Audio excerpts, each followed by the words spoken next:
I can confidently say absolutely yes. And at first I was apprehensive, to tell you the truth. I wasn't sure if in my hands we'd be able to get the same results that the Zaldivars get because they have had a lot more experience. They are the founders of this technology together with Sonomed. I wasn't sure if I'm going to be able to transfer that to my hands, to my technicians' hands. We've now had several months of experience with the UBM AI and the ICL Guru.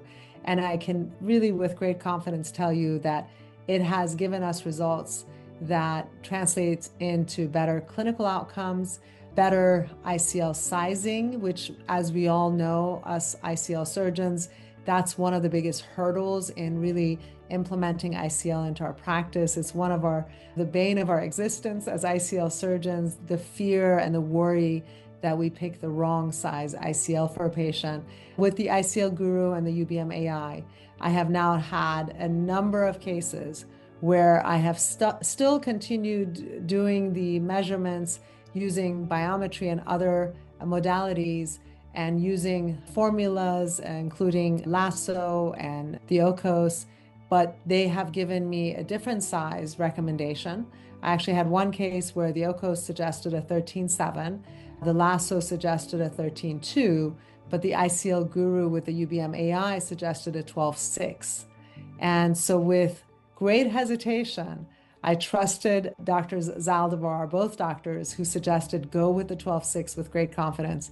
And I, sure enough, went with a 12.6, and it could not be a more perfect vault. It was exactly as suggested by the ICL Guru.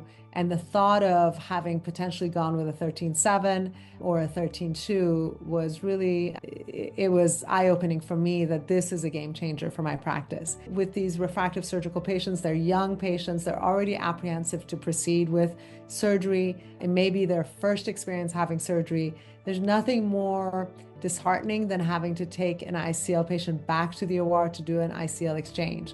So to be able to, with confidence, pick the size that then leads to a very predictable vault such that you won't have to worry about exchanging it has been a really wonderful opportunity for us to expand our confidence and increase our confidence and be able to recommend this surgery to more patients who may be apprehensive about that commitment to surgery.